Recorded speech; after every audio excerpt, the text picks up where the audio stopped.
Class बहुत ही महत्वपूर्ण है। अगर इससे पहले की क्लास आपने नहीं देखी है तो डिस्क्रिप्शन में लिंक होगी, वहाँ से आप लोग देख सकते हैं। आज की क्लास है आपकी क्लास है और आप पढ़ते हैं कि आपका बिहार में आपका किस तरीके का एग्जाम आता है, और ये है आपकी बिहार का एग्जाम। हमारे बीपीएससी 3.0 या 4.0 या आने वाली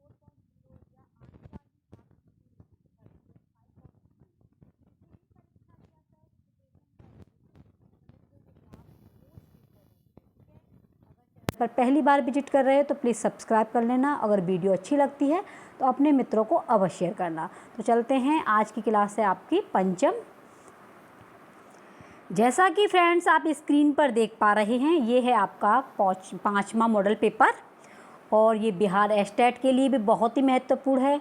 3.0 के लिए भी, बिहार की आप किसी भी परीक्षा की प्रिपरेशन कर रहे हैं तो मित्रों ये वीडियो आपके लिए काफ़ी हेल्पफुल है। और ये संस्कृत का ही आपका मॉडल पेपर है। तो इसमें आपके शतक यानी कि 100 क्वेश्चन हैं, और आप लोग बताना कि आपके कितने सही गए। पहला प्रश्न है, केषां वर्णानामुच्चारण स्थानम नासिका अस्ति। किस वर्ण उच्चारण का स्थान नासिका है? अनुस्वार का, स्वर का, अंत स्थानम का, ऊष्म वर्णानाम का, ऊष्मणाम का। तो आपका पता है नाक से जो बोला जाता है वो कौन सा बोला जाता है? वो है आपका अनुस्वार या मानश्च। ए ऑप्शन राइट है। तो मारो मोहर, लगाओ ठप्पा, अब की बार बिहार में होगा सिलेक्शन आपका पक्का। नेक्स्ट क्वेश्चन है, स्वराणाम प्रयत्न कौन सा है? आभ्यंतर प्रयत्न आपके 5 होते हैं। अब इसमें कौन सा है ये आपको बताना है।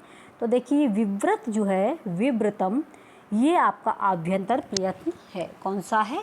आभ्यंतर प्रयत्न। प्रयत्न 2 प्रकार के होते हैं, आभ्यंतर और आपके बाहरी। ठीक है, तो ये आपके 5 हैं और बाहरी आपके 11 हैं। नेक्स्ट क्वेश्चन है, तुल्याश्य प्रयत्नम किम। तो तुल्याश्य प्रयत्न क्या होता है? सवर्णम वृद्धि संयोग लोपः। तो इसका सही आंसर है तुल्याश्य प्रयत्नम सवर्णम। ए ऑप्शन सही है। अगला है, एंग पदांतति सूत्रस्य उदाहरणम अस्ति। एंग पदांतति जो संधि है उसके सूत्र से कौन सा उदाहरण बना है? तो अगर आपको पता होगा तो आप बता देंगे। हरे ये संधियां करा दी हैं, अगर आपने नहीं देखी हैं तो आप लोग लक्ष्य विहार को अवश्य देखें। फ्रेंड्स, संधि और आपके संज्ञा सूत्रों की क्लास करा दी है, उनको आप लोग एक बार अवश्य देखना। नेक्स्ट है, मधु जमा अरी। मधु जमा अरी का संधि क्या होगा? देखो संधि 2 वर्डों के मेल को संधि कहते हैं, और संधि आपकी 3 प्रकार की होती है, स्वर, व्यंजन और विसर्ग। अब इसमें बात करेंगे, अगर मधु जमा अरी को मिला देंगे तो क्या बनेगा? तो भैया ये बनेगा मध्वरी। क्या बनेगा? मध्वरी बनेगा। डी ऑप्शन सही है। नेक्स्ट क्वेश्चन है, इष्टुनाष्टु सूत्र से कौन सी संधि विच्छेद हुई है? इष्टुनाष्टु सूत्र से। तो इष्टुनाष्टु अगर आपने पढ़ी होगी तो आप लोग बता देंगे। इष्टुनाष्टु से जो बनी है वो अधिस जमा थाता। अधिस जमा थाता। बी ऑप्शन आपका सही है। नेक्स्ट है, विद्येश्वर्यम इति केन सूत्रेण भवति। जो विद्येश्वरम संधि है ये किस सूत्र से होती है? तो इस 7वें का आपको पता ही है, जहाँ भी आपको 2 मात्राएं दिखाई दे वो आपका वृद्धि रेची होगा, और वृद्धि रेची को वृद्धि संधि हिंदी में बोलते हैं। संस्कृत में इसका सूत्र है वृद्धि रेची। ठीक है। अगला है, वाल्मीकि रामायण प्रधान रस। तो वाल्मीकि रामायण में प्रधान रस कौन सा है? वाल्मीकि रामायण में करुण रस का प्रयोग किया गया है। D option. रामायणे श्री रामस्य ऋष्यमूक पर्वत निवासो वर्णित है। रामायण में जो श्री राम जी का ऋष्यमूक पर्वत है वो किस कांड में वर्णित है? किस किंदा में है? बालकांड में है, सुंदरकांड में, या युद्ध कांड में है? कौन से कांड में आया है इसका वर्णन? तो ये आया है किष्किंधा कांड में। किस में आया भैया? किष्किंधा कांड में। तो आपको कांड पढ़ने हैं। रामायण सबरी वृतांत कश्मीर कांडे। रामायण में सबरी वृतांत का कांड, जो सबरी वृतांत है वो किस कांड में है? तो उस कांड आपको पता ही है, रामायण में 7 कांड हैं। अब 7 कांडों में से सबरी वृतांत किस कांड में आया है? तो ये आया है आपके अरण्य कांड। किस में आया है? अरण्य कांड में आया है, यानी कि जंगल वाले कांड में आया है। तो मारो मोहर लगाओ ठप्पा, आंसर बी होगा आपका पक्का। नेक्स्ट क्वेश्चन है आपका 11वां, राम ताड़का वधम कस्य आज्ञा चकार। राम ने ताड़का का वध किसकी आज्ञा से किया था? याज्ञवल्क्य के, जनक की से, दशरथ की से, विश्वामित्र की से? तो आपको पता ही है विश्वामित्र जी गुरु जी थे, तो उनके ही आज्ञा से लिया था, आज्ञा दी थी उन्होंने, तब ताड़का का वध किया था। तो डी ऑप्शन राइट है। महर्षि वेदव्यास कतिवि वर्ष ही महाभारतम कृतवान? महर्षि वेदव्यास ने कितने वर्षों तक महाभारत को लिखा? चतुर्वी, पंचवी, त्रिविधि, षड्वी? बताइए। 12 में का है त्रिभी। कितना है? त्रिभिषि। कितने वर्षों तक? वर्ष माने वर्ष, तो त्रिभी माने 3 वर्षों तक। शी ऑप्शन राइट है। महाभारत अंतिम पर्व किम? तो पर्वत आपके कितने हैं? 18 हैं। अब इसमें से पूछा है कि अंतिम पर्व, तो आपको पर्वों के नाम याद रखने हैं। इसमें अंतिम पर्व कौन सा है आपको याद होगा तो आप लोग बता देंगे कि अंतिम पर्व इसका स्वर्गारोहण है। कौन सा है? स्वर्गारोहणम पर्व है। बी ऑप्शन राइट है। अगला है निम्नलिखितेषु आख्यानविदम महाभारते विद्यते? निम्नलिखित में से आख्यानविद में महाभारत विद्यमान है? किस में विद्यमान है? तो ये है रामोपाख्यान में। किस आख्यान में महाभारत है? रामोपाख्यान में है। She option. 15वां है यक्ष संवाद कहाँ से लिया गया है? तो यक्ष का जो संवाद है वो कहाँ से है? वो महाभारत से लिया गया है। यक्ष संवाद कहाँ से है? महाभारत से। नेक्स्ट है मद्वयम, भद्वयम इत्यादि श्लोक में मद्वयम से 2 पुराणों को ग्रहण किया गया है। ये जो मद्वयम शब्द आया है ना, इधर देखो, ये मद्वयम शब्द आया, इससे 2 पुराणों की रचना हुई है। तो 2 पुराणों को ग्रहण किया गया है। तो कौन कौन से लिए गए हैं 2 पुराण मद्वयम में? महापुराण, इस मनुस्मृति, मार्कंडेय पुराण या आदि पुराण, महत्स्य पुराण या मार्कंडेय पुराण, मत्स्य पुराण या महापुराण। ये दोनों में 2 है, कौन से हैं? 16 में का है शी ऑप्शन। मत्स्य पुराण और मार्कंडेय पुराण आपका सही है, इसलिए मारो मोहर, लगाओ ठप्पा। आंसर शी होगा आपका पक्का। उपपुराणों की संख्या कितनी है? तो 18 है ना, ज़्यादा सोच विचारने की जरूरत ही नहीं है, 18 है। नाति स्वल्पा नाति दीर्घा सर्गा अष्टाधिका इह कस्य लक्षणम अस्ति? यानी कि जिसमें कम है, कम भी नहीं है, और नीति दीर्घा ज़्यादा भी सर्ग नहीं है, अष्टाधिका 8 से अधिक, ऐसे कौन से लक्षण में है? ये लक्षण किस में है? नाति स्वल्पा, अधिक भी नहीं है, नाति दीर्घा, दीर्घ भी नहीं है, सर्गा अष्टाधिका, सर्गा 18, अष्टाधिक माने 8 है, यह 8 से अधिक हैं। ये लक्षण किसके अंदर आता है? तो ये लक्षण आता है आपके महाकाव्य के। इसके महाकाव्य के अंतर्गत आता है। ए ऑप्शन राइट है, 18 में का ए। अगला है आपका 19वां प्रश्न है अधस्तन वर्गयो समीचीन विचिन्नतम। नीचे जो लिखा गया है इसको आपको मिलाना है। देखो कैसे मिलाएंगे, इधर देखिए फटाफट से लल्लन ट्रिक के द्वारा। अब जैसे दिलीप हैं, दिलीप का प्रयोग किस में किया गया है? दिलीप का आपका रघुवंश में किया गया है। अब देखो एक किस किस में मिल रहा है? अब देखो एक आपका ए में मिल रहा है और डी में मिल रहा है, इसलिए दोनों तो कट गई। अब ये दोनों तो हमें देखनी नहीं है, ठीक है, ये दोनों कट गई। अब का यानी कि एक आपका मिल रहा है इससे। अब देखिए इसमें, अब यहाँ पे ये 2 भी मिल रहा है, ये रहा 2, तो ये 2 भी ये रहा, ठीक है। अब आपका ये हो गया दिलीप किससे है? रघुवंश से है। यक्ष आपके मेघदूत से है। अब देखो ख थर्ड से मिल रहा है, ख, तो ख आपका थर्ड से मिल रहा है, इसलिए आपका यही ऑप्शन सही है, डी। अब आपको ये सब नहीं देखने हैं क्योंकि आपने 2 को पकड़ लिया। आंसर आपका क्या सही हो गया? डी ऑप्शन आपका बिल्कुल सही है। तो इसका मित्रों देखिए, जैसे दिलीप को मिला दिया आपने रघुवंश से, यक्ष को मिला दिया मेघदूत से, ठीक है। यक्ष किस में आए हैं? मेघदूतम में आए हैं। और आपका इधर देख लीजिए, ये आपका द्रौपदी आई है किरातार्जुनीयम में, उपहारवर्मा आया है उपहारवर्मा दशकुमार चरितम में। इस प्रकार मिलाने से आपका आंसर जाता है डी। कौन सा जाता है? D option. कहाँ भागे जा रहे हो भैया? डी ऑप्शन राइट है, ये रहा, ये रहा आपका डी। नेक्स्ट क्वेश्चन है आख्यायिका कथा वस्तु अस्ति। आख्यायिका की कथा वस्तु क्या है? तो ऐतिहासिक होती है आपकी आख्यायिका, ए ऑप्शन। साहित्य शास्त्र में कितने संप्रदाय हैं? साहित्य में तो साहित्य संप्रदाय में जो संप्रदाय हैं साहित्य शास्त्र में वो 6 है, सी ऑप्शन। रामगिरी पर्वत में यक्ष कितने महीने व्यतीत कर चुका है? तो आपको पता ही होगा, रामगिरी जो पर्वत है इसमें 8 महीने व्यतीत कर चुके हैं, सी ऑप्शन। मल्लिनाथ के अनुसार संपूर्ण मेघदूत में प्रक्षिप्त श्लोकों की सहित कुल पद्यों की संख्या कितनी है? कुल पद पूछे हैं मल्लिनाथ के अनुसार, तो मल्लिनाथ के अनुसार लगभग 121 हैं। कितने हैं? लगभग 121। 23 में का ए ऑप्शन राइट है, ए। नेक्स्ट है धूमज्योत सलिल मरुता के संयोग से पैदा होता है। तो ये यक्ष होता है मेघ, जल, प्रकाश, तो ये होता है आपका मेघ। धूम, ज्योति, सलिल, मरुता, इन सब से ये आपका मेघ पैदा होता है। मंदाक्रांता छंद में होते हैं, मंदाक्रांता छंद में होते हैं आपके, देखो मगध होता है, भगड़ होता है, नगड़ होता है, तगड़ होता है, तगड़, 2 गुरु, शत्रह होते हैं, है ना, शत्रह, सी ऑप्शन। 25 में का सी ऑप्शन। नेक्स्ट है रघुवंश महाकाव्य कियत् सूर्यवंशी राज्ञा वर्णनम् अस्ति। यानी रघुवंश महाकाव्य में कितने सूर्यवंशी राजाओं का वर्णन किया गया है? तो आपको पता ही होगा 31 का किया गया है ना, 31, सी ऑप्शन।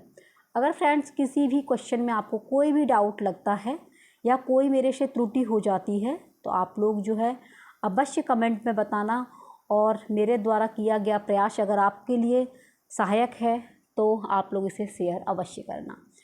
27वां है संध्या से किसकी तुलना की गई है? संध्या, राजा की पत्नी की, मार्ग की, धेनु की। तो ये संध्या से तुलना की गई है धेनु की। धेनु गाय है और दिलीप जी इसकी सेवा करते हैं, तो संध्या की भांति धेनु की तुलना की गई है, डी ऑप्शन। दिलीपस्य भार्या नाम किम। दिलीप जी की पत्नी का क्या नाम था? तो दिलीप की पत्नी का नाम था सुदक्षिणा। रघुवंश महाकाव्य पढ़ा होगा, आपको पता होगा, सुदक्षिणा नाम था दिलीप की पत्नी का नाम। संतति शुद्धवंशिया ही परत्रे च शर्मेण सूक्ति ग्रहण की गई है। तो ये सूक्ति कहाँ से ली गई है ये पूछा गया है, तो ये आपकी रघुवंश से ली गई है। कहाँ से? रघुवंश महाकाव्य से, बी ऑप्शन। स्ववीर्य गुप्ता ही मनुप्रसूति इस पंक्ति इति पंक्ति कस्मिन् काव्य वर्तते। स्ववीर्य गुप्ता ही मनुप्रसूति, यह पंक्ति कहाँ से अवतरित है?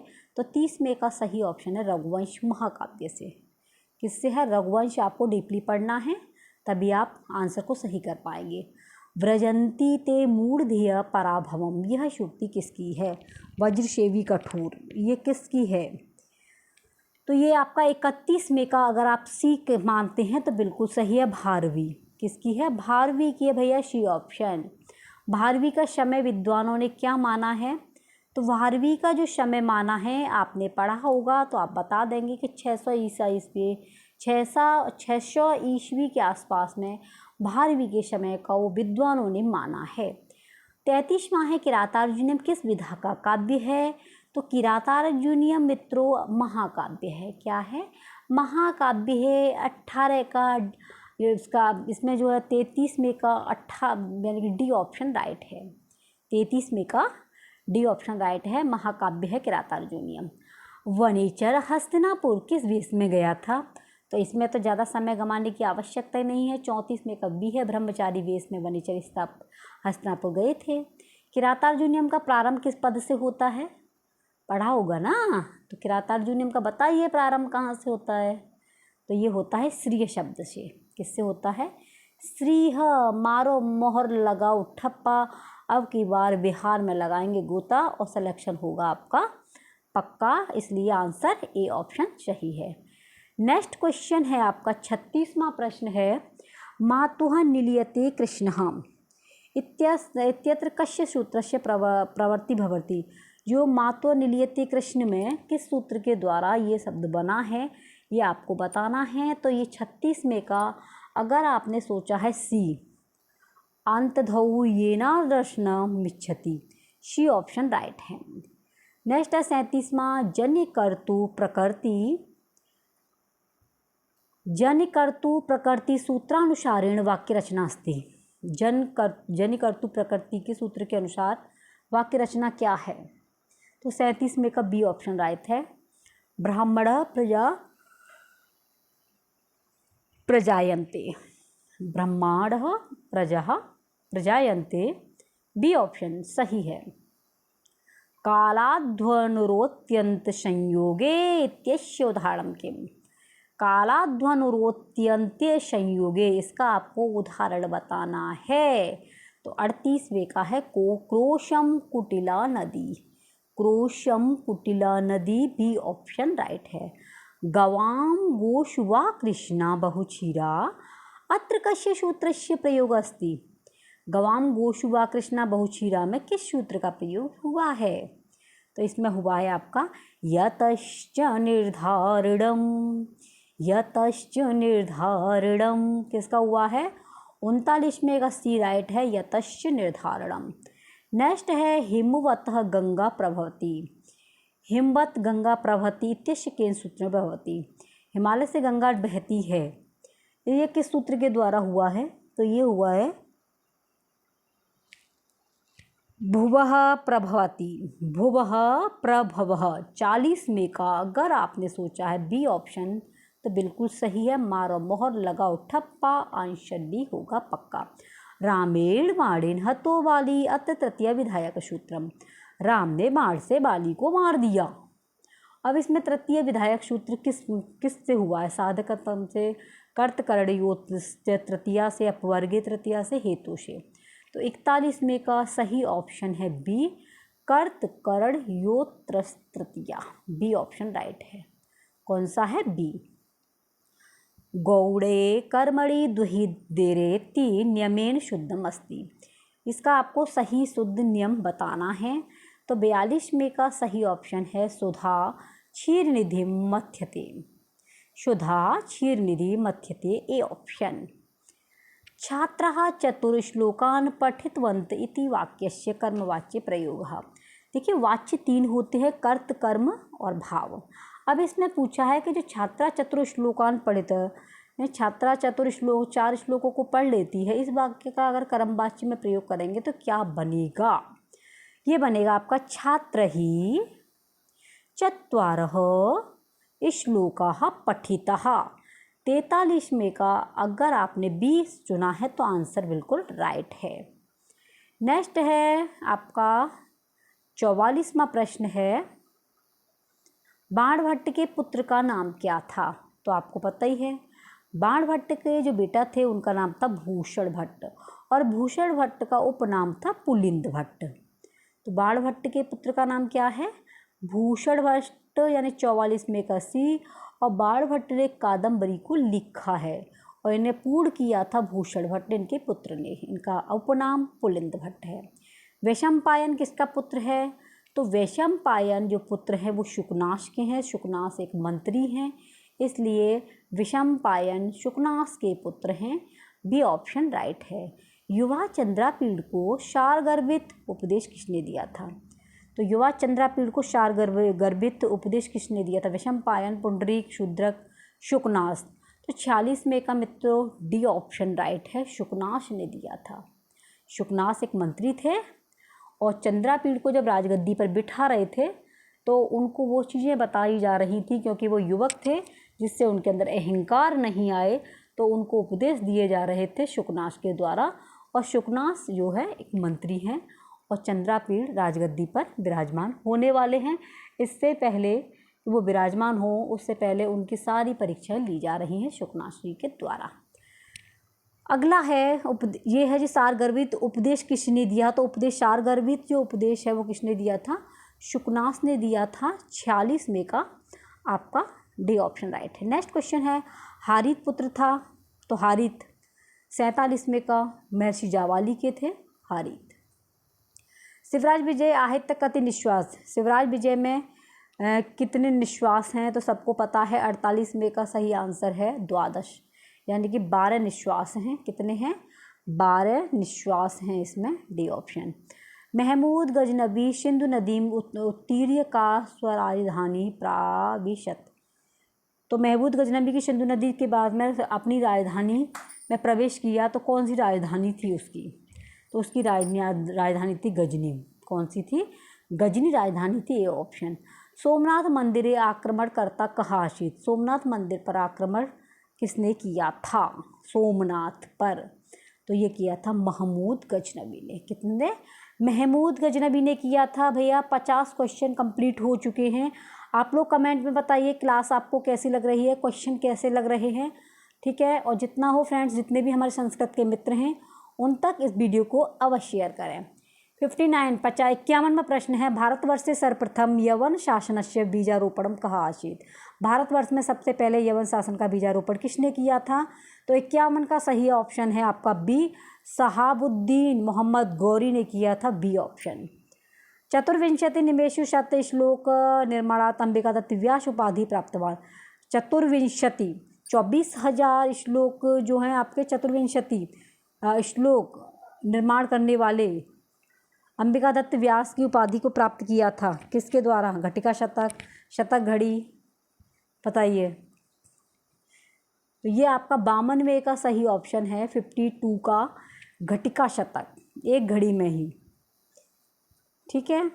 श्लोकों के निर्माण किया था 24, चतुर्विंशति, तो घटिका शतक ए ऑप्शन इसका राइट है। शकुंतला पति के चिंतन में बैठी थी, कहाँ पे भैया? शकुंतला राजभवन में, उपवन में, कुटिया के पास, नदी के किनारे। तो शकुंतला अपने पति के चिंतन में बैठी थी, कहाँ पर? कुटिया के पास में। कहाँ? कुटिया के पास में बैठी हुई थी, सोच रही थी, शी ऑप्शन राइट।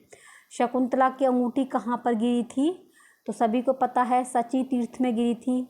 राजा दुष्यंत ने अंगूठी पहनाई थी कि ये अंगूठी मेरी निशानी है, और वो अंगूठी सची तीर्थ में जाकर के गिर गई, ए ऑप्शन राइट है। नेक्स्ट है आपका 55वां, न तादृशा आकृति विशेषा गुण विरोधिनो भवन्ति। ना इसकी आकृति विशेष गुणों का विरोध होता है, ये किसने कहा था? 55 का बी ऑप्शन, प्रियवंदा ने। किसने कहा था? Priyamvada, B option. और प्रियवंदा कौन थी? शकुंतला की सहेली। दुष्यंत द्वारा परित्यक्ता शकुंतला किस आश्रम में निवास करती है? कर्ण के आश्रम में, मारीच के आश्रम में, विश्वामित्र के आश्रम में, या वशिष्ठ के आश्रम में? तो ये करती हैं आपके मारीच के आश्रम में। दुष्यंत द्वारा जब त्याग दिया गया था तो शकुंतला जो है निवास करती है, आश्रम में निवास करने गई थी, वो निवास था आपका मारीच आश्रम। शकुंतला ने अपनी विदाई के समय जिस लता का आलिंगन किया उसका नाम था, जिस लता को छुआ था उसका नाम क्या था? उसका नाम था वन ज्योत्सना। पढ़ा होगा ना वन ज्योत्सना के नाम से। स्वप्नवासवदत्तम में वर्णित पात्र उदयन का सेनापति कौन था? तो स्वप्नवासवदत्तम में जो उदयन नाम आया है वो सेनापति कौन था? आरुणी था, रोमड़वान था, योगंधरायण था, कौन था भैया? तो ये था आपका रोमड़वान, बी ऑप्शन। योगंधरायण ने अग्निकांड का षड्यंत्र किस ग्राम में रचा था? योगंधरायण ने।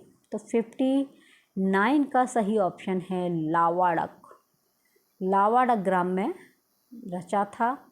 59 का बी ऑप्शन राइट है। 60वां है, स्वप्नवासवदत्तम के मंगलाचरण में किस प्रकार की नांदी हुई है? तो मंगलाचरण 3 प्रकार के होते हैं, ठीक है। नमस्कारात्मक, वस्तु निर्देशात्मक और आपका आशीर्वादात्मक, ये 3 मंगलाचरण हैं। अब स्वप्नवासवदत्तम में मंगलाचरण किस प्रकार की नांदी है? तो 60वें का अगर आपने बी सोचा है, अष्टपदा नांदी, बी ऑप्शन राइट है। घृतलोम इति शब्द कस्या देवताया विशेषणम। घृतलोम यह किस देवता का विशेषण है? तो 61वें का सही ऑप्शन है अग्नि। अग्नि को घृतलोम कहा जाता है, ए ऑप्शन भैया बिल्कुल सही है। नेक्स्ट है ऋग्वेद के प्रथम सूक्त में मंत्रों की संख्या। ऋग्वेद है उसका प्रथम सूक्त है, उसमें कितने मंत्र हैं? तो इसमें मंत्र हैं आपके 9। कितने मंत्र हैं? 9 मंत्र हैं। 62 का ए ऑप्शन राइट है। 9 मंत्र आपके ऋग्वेद के प्रथम सूक्त में दिए गए हैं। ऋग्वेद के प्रथम सूक्त में मंत्रों की संख्या कितनी है? 62 में का ए ऑप्शन राइट है। कितना है? ए 9। नेक्स्ट क्वेश्चन है आपका, सवित्र देवस्य नामोखिल्य उल्लेख प्राय भूत अस्ति। सवित्र देव के नाम उल्लेख प्राय हैं, 200 बार लिए गए हैं, 170 बार, 150 बार। तो ये 63 का जो सही आंसर है बी, 170 बार जो है सवित्र देवस्य भूत आया है, बी ऑप्शन राइट है। विचक्रमाण स्त्रे धोरुगाय, यह किस देवता को व्यक्त करता है? बताइए। विष्णु को, इंद्र को, वरुण को, अग्नि को, किसको करता है? बोलो। 64 का है बी, विचित्र क्रमाण स्थित धोरु गाय, ये विष्णु के लिए कहा गया है। बी ऑप्शन आपका सही है। नेक्स्ट क्वेश्चन है आपका 65वां मधुआ। मधुआ विशेषण किस देवता के लिए? मधुआ। तो मघवा किसके लिए? मघवा। 65 का मघवा कहा गया है इंद्र को। किसको? इंद्र को। कठोपनिषद में नचिकेता के पिता ने कौन सा यज्ञ किया था? तो कठोपनिषद की बात करें, जो नचिकेता के पिताजी हैं, उन्होंने जो यज्ञ किया था वो किया था सर्वजित। विश्वजित भी कहते हैं और सर्वजित भी। C option. नचिकेतस्य पिता कस्मै तम प्रादात। तो 67 में का सही ऑप्शन है आपका सी, मृत्यवे। क्या है? मृत्यवे। C option. राजन शब्दस्य तृतीयायाः एकवचने किम रूपम भवति? राजन शब्द का तृतीय एक वचन का रूप क्या होता है?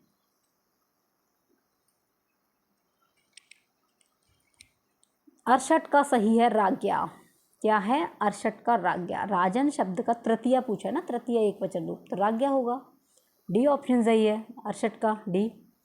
स्त्रीलिंग मातृ शब्द का द्वितीय विभक्ति बहुवचन क्या होगा? स्त्रीलिंग में आपको बताना है द्वितीय विभक्ति का मातृ, तो ये होगा मातृ। ये ध्यान रखना, इसमें 2 रिरी लगी हुई हैं, यही सही है। रिरी का विशेष ध्यान रखना। तस्मई में विभक्ति है, सबको पता होगा 70 में का तस्मई। तो तस्मई में जो विभक्ति है वो चतुर्थी विभक्ति के द्वारा तस्मई बना है। त्वत् के सर्वनाम का रूप है त्वत्। त्वत् मित्रों आपका युष्मत् का है। किसका है? युष्मत्। मया इंद्रस्य, मया इत्यस्य विभक्ति वचनम च लिखित। मया इत्यस्य विभक्ति वचन च लिखित। बताओ मया, मया किस विभक्ति में और वचन में लिखा गया है? तो ये लिखा गया तृतीय विभक्ति एक वचन में। A option. क्र धातु लोट लकार उत्तम पुरुष एक वचन रूप होगा। तो क्र धातु लोट लकार का उत्तम पुरुष एक वचन जब हम करेंगे तो ये बनेगा आपका करवाणी। क्या बनेगा? करवाणी। ए क्या है? ए ऑप्शन राइट है, करवाणी। 73 का आपका ए ऑप्शन। स्था धातु लट लकारी मध्यम पुरुष बहुवचन रूप। स्था धातु है, लट लकार बताना है, यानी कि वर्तमान काल का मध्यम पुरुष क्या बनेगा? मध्यम पुरुष का बहुवचन। तो बहुवचन बनेगा आपका तिष्ठत। क्या बनेगा? तिष्ठत। डी ऑप्शन राइट है। देखिए इस बुक की ये पहचान अच्छी है कि इसमें देखो आंसर भी दिए गए नीचे और क्वेश्चन भी काफ़ी अच्छे हैं। शुद्धता है इसमें, गुरुजी की बुक है और क्वेश्चन वही हैं जो आपके एग्जाम में आएंगे। 75 माह है द्रस धातु का लट लकार प्रथम पुरुष एक वचन में रूप होगा। तो 75 में का सही ऑप्शन है आपका बी, दृच्छति। क्या होगा? दृच्छति। B option. पतंजलि के अनुसार ऋग्वेद की शाखाओं की संख्या है। पतंजलि के अनुसार ऋग्वेद की, वेद कितने हैं आपके? 4, और 4 में आपके ऋग्वेद की शाखाओं के बारे में वर्णन किया गया है। कितने हैं पतंजलि के अनुसार? तो पतंजलि के अनुसार हैं 21। कितने हैं? 21 ही। 21। कह वेद अनियताक्षरावसानात्मको भवति। कौन सा वेद है जिसमें अनियताक्षर वासना तो होता है? तो 77 का जो सही आंसर है वो है बी, यजुर्वेद। क्या है? यजुर्वेद। बी। 78 माह है उद्गाता का संबंध। उद्गाता, उद्गाता का संबंध किससे है? तो सामवेद से है। ठीक है, सामवेद संगीतबद्ध है। 78 में का सी ऑप्शन राइट है। चरैश्व चरई वेति इति कस्मिन् ब्राह्मणो अस्ति। चरैश्व चरई वेति यह किस ब्राह्मण का है? तो ये है आपका ऐतरेय ब्राह्मण का। किसका है? ऐतरेय ब्राह्मण का है। B option. नेक्स्ट शुनः शेपस्य पितुर्नामास्ति। शुनः शेप का पितुर्नाम है तो इसका डी ऑप्शन, अजीगर्त। क्या है? अजीगर्त। D option. 81 माह है वर्गाणाम प्रथम तृतीय पंचमा यडश्चाल्प प्राणः इत्यस्त च कारः कस्य बोधकम। यानी वर्णों में प्रथम तृतीय पंचम और आपका यड़ अल्प प्राण है तो वो किसका बोध कराता है? हर्ष का, शल का, खर का, अचाम का। अच माने अचाम का, अच का। 81 में का डी ऑप्शन अचाम का कराता है। हल क्या है? हल प्रत्याहार है, प्रत्यय है, उपसर्ग है, वार्तिक है, तो 82 का है प्रत्याहार। हल क्या है भैया? प्रत्याहार है, ए ऑप्शन। अधिहरी, अधिहरी झलकत जाए, अधिहरी या समास का अर्थ है अधिहरी, तो ये है आपका विभक्ति। अधिहरी क्या है? विभक्ति समास के द्वारा है। ए आपका डी ऑप्शन सही है, 83 का डी। प्रतिदिनम पहला पद जिसमें प्रधान है कौन सा है? अव्ययीभाव समास, ए ऑप्शन। गवाच्य, गवाच्य पद में कौन सा समास है? तो गवाच्य की अगर हम बात करें तो इसमें मित्रों आपका बी ऑप्शन राइट है, तत्पुरुष समास का प्रयोग हुआ है गवाच्य में। 85 का बी ऑप्शन सही है। नेक्स्ट क्वेश्चन है आपका 86वां है कर्मधारय समास का विधायक सूत्र। कर्मधारय समास का विधायक सूत्र आपको बताना है, तो ये है आपका विशेषणम विशेष्येण बहुलम। बी काव्य दीपिका कारण उपदेश गतिविधि प्रोक्त। काव्य दीपिका के कारण उपदेश के कितनी विधियां प्रयोग हुई हैं? तो 87 में का अगर आप सोच रहे हैं त्रिविधि, तो 3 विधियां ही हैं, बिल्कुल सही है। नेक्स्ट है श्रीकांति चंद्र भट्टाचार्य कस्य आचार्य से काव्य लक्षण अंगीकृतम। तो कौन से आप श्रीकांति चंद्र भट्टाचार्य ने किस आचार्य के काव्य लक्षण को अंगीकृत किया है? तो इन्होंने किया है दंडिन को। किसके? दंडिन को किया है, ए ऑप्शन। पूर्वोमशायाम कति तत्वानि आवश्यकानि। पूर्वोपगायाम पमायाम कति तत्वानि आवश्यानि। कितने तत्व हैं जो आवश्यक हैं? चत्वारि त्रीणि पंच षट्, ये हैं भैया चत्वारि। कितने हैं? चत्वारि, ए ऑप्शन। नेक्स्ट है आपका गगनम गगनाकारम सागरम सागरोपम राम रावण युद्धम राम रावण योरिव। उपयुक्त में अलंकार का आपको नाम बताना है। गगनम गगनाकारम सागरः सागरोपमः राम रावणयो योर्धम राम रावणयोरिव। अब इसमें अलंकार कौन सा है? ये अलंकार आपसे पूछा है, तो 90 में है अनन्वयः। कौन सा है?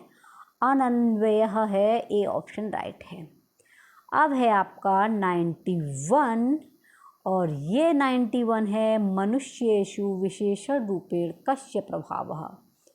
91 दिया, इसमें सबसे पहले ये भी दिया है, इसे देख लेते हैं। ये रहा, ये देखिए, इसे आप पकड़ो फटाफट से। नीचे लिखे हुए गद्यांश को पढ़िए और 91 से आपके प्रश्नों के उत्तर देने हैं, इसी के अंदर से, गद्यांश के अंदर। अब आपको ये नहीं पढ़ना है बिल्कुल भी, आपको बिल्कुल संस्कृत नहीं आती है ना, और आपको इसमें से आंसर छांटने हैं, तो ये पहले पढ़ो मत। सबसे पहले जाइए प्रश्नों को देखिए। इसमें दिया गया मनुष्येषु विशेषण रूपेण कस्य प्रभाव। मनुष्य की विशेषता के रूप में किसका प्रभाव अधिक है? अब देखिए मनुष्येण, अब यहाँ देखिए, सताम संगति सत्संगति कथ्यते अस्मिन् संसारे यथा सज्जना तथा दुर्जना अपि सन्ति यद्यपि पूर्वजन्मना गुणदोषो अपि मनुष्य जन्मना सह आगच्छत तथापि नहीं कोऽपि जन जन्मत एव सज्जन दुर्जना वा भवति। अब इसका आंसर आपको बताना है, तो इसमें आंसर आपने देखा होगा यहाँ पर, ये देखिए यहाँ पर मनुष्येषु संसर्गस्य आया है, संसर्गस्य, ठीक है, संसर्गस्य। अब एक बार हम इसे हिंदी में देख लेते हैं, बाद में मैं आपको आंसर बता दूंगी। सताम संगति सत्संगति कथ्यते, संतों की जो संगति होती है उसे ही हम सत्संगति कहते हैं। सज्जन लोग जो होते हैं उनकी संगति होती है, उसे ही हम सत्संगति कहते हैं। अस्मिन् संसारे यथा सज्जना तथा दुर्जना अपि सन्ति, इस संसार में जैसे सज्जन है वैसे ही दुर्जन भी हैं, यानी सज्जन आदमी भी हैं तो दुर्जन आदमी भी हैं। यद्यपि पूर्व जन्मनः गुण दोषो अपि मनुष्य जन्मना सह आगच्छत, यद्यपि पूर्व जन्म के गुण दोषों से भी मनुष्य जन्म के साथ यहाँ आते हैं, तथापि नहीं कोऽपि जनः जन्मत एव सज्जना, तब भी कोई भी मनुष्य जन्म से ही दुर्जन सज्जन व भवति, सज्जन और दुर्जन होते हैं। अपितु मनुष्येषु संसर्गस्य विशेष रूपेण प्रभाव भवति, अपितु मनुष्यों की जो संगति होती है उसका विशेष रूप से प्रभाव पड़ता है। अगर कोई पूर्व जन्म से गुण दोषों को लेकर के मनुष्य पैदा हुआ है फिर भी अगर वो मनुष्य की गलत संगति में रहता है तो उसका प्रभाव पड़ता है। यह यादृशेन पुरुषेण सह संगति करोति, जो जिसे मनुष्य के साथ में संगति करता है, जो जिस मनुष्य के साथ में संगति करता है, यादृशेन पुरुषेण सह तिष्ठति, वो जिस पुरुष के साथ में बैठता है, खाता है, पीता है, वार्तालाप करता है, तस्य तादृश एव स्वभाववर्ती, उसका वैसा ही स्वभाव हो जाता है। यद्यपि सज्जनैः सह संगति भविष्यति, यदि हम सज्जन के साथ में बैठेंगे, यदि हम सज्जन की संगति करेंगे तही सज्जना आगमिष्यति, वहीं पर सज्जन लोग आ जाते हैं, वही संगति आपकी हो जाएगी। दुर्जन सह संगति, अगर आप दुर्जन के साथ में संगति करेंगे तो आपके साथ में दुर्जनता आ जाएगी। अतएव नीतिकार कथयन्ति, अतः नीतिकार कहते हैं संसर्गजा दोष गुणा भवन्ति, सत्संगति से ही दोष और गुण होते हैं। ये इसका हिंदी हुआ। अब देखिए फटाफट से। मनुष्येषु विशेष रूपेण कस्य प्रभावः, तो मनुष्य का सबसे ज़्यादा विशेष रूप किसका प्रभाव पड़ता है, तो अभी आया था ना संसर्ग से। सत्संगति का अधिक प्रभाव पड़ता है, इसलिए 91 का बी ऑप्शन राइट है। उपविशति अस्मिन् पदे उपसर्ग, इसमें आपको देखो पैराग्राफ नहीं देखना है, ग्रामर का प्रश्न दिया गया है। उपविशति में उपसर्ग बताना है, तो इसमें कौन सा उपसर्ग है, तो 92 का शी है, उप लिया गया है, शी ऑप्शन राइट है। सताम संगति किम कथ्यते, सज्जनों की संगति को क्या कहते हैं, सत्संगति, दुर्गति, सज्जन गति, पढ़ा था ना। तो 93 का सत्संगति तो कहेंगे, सज्जनों की जो संगति होती है उसे सत्संगति कहा जाता है, इसलिए ये ऑप्शन। संसर्गजा भवंती, संसर्गजा होते हैं, संसर्ग जो होते हैं क्या होते हैं, तो ये होते हैं दोषा, बिल्कुल, गुणा भी होते हैं, विद्या भी होती है। उपयुक्त एकाशमधि, ऊपर जो कितने भी दिए हैं उससे अधिक, 94 का डी ऑप्शन। देखो संसर्ग में यानी हम सत्संगति में रहेंगे, वहाँ दोष भी मिल सकते हैं, गुण भी मिल सकते हैं, विद्या भी प्राप्त हो सकती है, इसलिए डी ऑप्शन। सज्जनैः सह संगति भविष्यति, सज्जनों के साथ में अगर हम रहेंगे तो कैसी संगति होगी, ये क्वेश्चन में पूछा गया है। तो क्या पूछा था, सज्जनता आगमिष्यति, सज्जनैः सह संगति, सज्जन के साथ में संगति के लिए आपको सज्जनता आनी चाहिए, तो ये आपका शी ऑप्शन राइट है। ठीक है, ये आपके प्रश्नों के आंसर हुए। नेक्स्ट आपका दिया गया है गद्यांश, नीचे गद्यांश को पढ़िए और देन इसका आंसर दीजिए, और इसमें आपको 96 से 100 दिए गए हैं। प्रश्नों को देख लेते हैं। जीवने अन्नापेक्षा कस्य अधिकम महत्व वर्तते, जीवन में अन्न की अपेक्षा किसका अधिक महत्व है। जल अपरम नाम किम, जल का दूसरा नाम क्या है। अस्माकं भारत देशे कीदृशे विद्यते, हमारा भारत देश कैसा है। संचित जलम केन सुदूरम नयन्ति, संचित जल केन सुदूरम नयन्ति, यानी कि जल को जो खेत होते हैं उन्हें हम किसके द्वारा सींचते हैं। नद्य जलम किमर्थम वितरन्ति, नदी के जल को हम कहाँ पर वितरित करते हैं, ये है। तो पहले एक देख लेते हैं। जीवने अन्नापेक्षा जलस्य अधिकम महत्वम अस्ति, जीवन में अन्न की अपेक्षा जल का अधिक महत्व है। देखो मिल गया ना आंसर, पर एक बार पढ़ लेते हैं ना। जीवन में अन्न की अपेक्षा जल का अधिक महत्व है। अतएव जलस्य परम नाम जीवनम इति संगते, अतः जल का दूसरा नाम जीवन भी है। दोनों क्वेश्चनों के आंसर मिल गए ना। अतः जल का दूसरा नाम जीवन है। अस्माकं देशः कृषि प्रधान, हमारा देश कृषि प्रधान है। देशस्योधिका आर्थिक भौतिक विकास कृषि लंबे तिष्ठति, देश में औद्योगिक आर्थिक भौतिक विकास भी कृषि पर ही आश्रित हैं। कृषि विकासाय जलम आवश्यक, कृषि के विकास के लिए जल की आवश्यकता होती है। वृष्टि जलेन, जैसे वर्षा का जल, नदी का जल, प्रपात का जल, और आपका कुएं का जल, तालाब का जल। कृषि सेचनम भवति, इन सब से क्या है, कृषि को सींचते हैं। ये च देशः नदी जलेन सस्य संपन्ना भवन्ति ते नदी मात्रका, जिस देश में नदी का जल जिस देश में नदी के जल से फसलों को सींचा जाता है वो नदी मात्रक होती है। अस्माकम स्नाया, हमारे स्नान के लिए, पीने के लिए और फसल के लिए नदी जल वितरन्ति, नदी का जल वितरित होता है। ठीक है, नदी के ये भी आ गया आंसर। नदीसु तत्र तत्र सेतुं बद्ध्वा जल संचय च कृत्वा जना कुल्या द्वारा संचित जलम सुदूरं नयन्ति, नदी में जहाँ जहाँ सेतु बांधव हैं जल संचय के लिए लोग जो जो होती है ना नाली, जो कुल्या द्वारा यानी कि जो मेड होती हैं नहरें के द्वारा जल को दूर दूर ले जाया जाता है।